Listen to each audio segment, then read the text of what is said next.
কি বলতে পারি আমি দেখছি বহুত মিছিল দেখছি মিটিং শুনেছি শুনছিলাম স্বৈরাচার নিবাদ যাও গণতন্ত্র মুক্তি পাও সেই জায়গায় নিরহ রিক্সা চালককে করা হইল গুলি কেন গুলি করা হলো আমি কি এমপি হইতে চেয়েছিলাম আমি কি মন্ত্রী হইতে চেয়েছিলাম আমাকে গুলি করা হলো কেন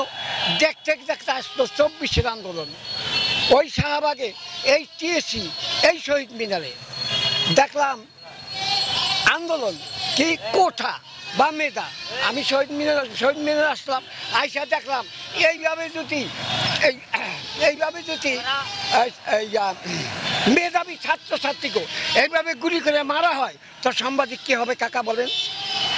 ডাক্তার কে হবে বলেন ইঞ্জিনিয়ার কে হবে বলেন আমি তো যাবাই বলছি যে এইটার জন্য বাঁচানোর জন্য আমি যাবাই বললাম আমি আন্দোলন করলাম বাহ ভালো একটা মজা হয়ে গেল সরকার তো পতন ঠিকই এলো আমার কি আমার রিক্সা ট্রেনের নাম দেন সিলেট দিলেন সাবাস মামা 3 চাকার বিপ্লব যদি সাবাস মামা 3 চাকার বিপ্লব হয় আমার কি কথা কওয়ার অধিকার আছে না কাকা তা আমি কথা কেন বলতে পারি না আমার উপরে এইভাবে নির্যাতন করা হয় কেন করা হয় আমি দেশবাসীর কাছে জানতে চাই বিশ্ব মানবতার কাছে জানতে চাই আমি কি অপরাধ করছিলাম আমি তো আপনার কথায় আপনার হুকুমে আমি আন্দোলন করছি এইভাবে যদি মেধাবী ছাত্রছাত্রীকে মারিয়ে ফেলানো হয় এই দেশের এমপি হবে কে মন্ত্রী হবে কে আমি এই জন্য তো দাঁড়াইছিলাম আমি কি অপরাধ করছি কাকা আমার অপরাধ কি আমার উপরে বরঞ্চ নির্মমভাবে এই যে দেখেন অবস্থাটা আমার কর্মে কত বড় আঘাত দিছে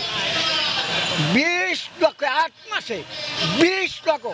অবৈধ যানবাহন ঢুকাই দিছে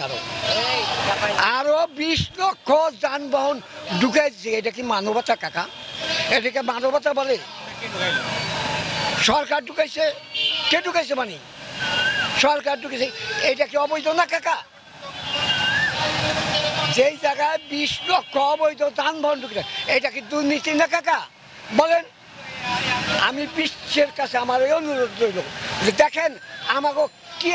কিভাবে অত্যাচার করা হইতেছে দেখেন বিশ্বের মানবতার কাছে আমার জিজ্ঞাসা